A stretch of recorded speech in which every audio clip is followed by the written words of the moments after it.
Of the students that come to you, different teachers draw different students. Are the students that come to you, do they tend to be more experienced where they've already been meditating for a while and they're looking for direction? Or do you tend to get a lot of people who've never meditated, or do you rarely get those? Just in terms of where people are experientially. I get more people who already have a fair amount of experience. There are some people who come to me at the beginning, you know, a curiosity or want to explore, but they're definitely fewer in number, and also I'm not particularly encouraging that kind of student. Why not? Well, before I came to LA, I was living in Ontario, Canada, and I was working at a community college teaching mathematics. And it was adult re-education, so I was working, they usually gave me classes with people at the grade 11 or 12 level, completing their high school diplomas. So you're teaching what, calculus? Not calculus, but algebra, word problems and things like that.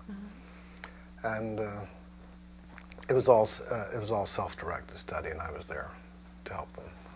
But they had their workbooks to work through. But every now and then they would give me people who didn't know how to add or didn't know how to handle fractions, etc. And I could teach that stuff, but I didn't really enjoy it. I much more enjoyed working with people who already knew how to do all of that stuff and were using algebra to do things. But there were other teachers at the same college who really enjoyed doing that really basic stuff and didn't like doing the stuff when people already had that vocabulary. And for many years here in LA, I just taught whoever came, but it's become clear to me, particularly in the last few years, that I much prefer working with people who already know about spiritual practice, have challenges in it, you know, they have a vocabulary, they have some basic ability. Typically people with 5 or more years of experience. A Buddhist, or you? Primarily Buddhist, sometimes people from other traditions, but primarily Buddhist because that's what I'm known for. And so we can sit down and talk about, okay, how do you work with what's arising now?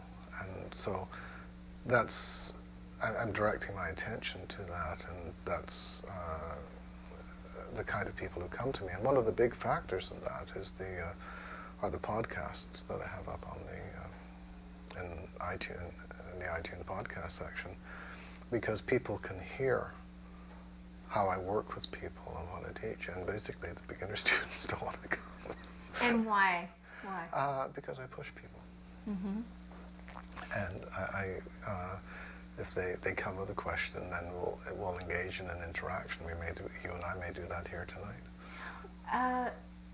Okay. If you wish. Let's see, I have 3 places I want to go with this. Well, let's just go. You to just all brought of them up. at the same time. I know. I can't.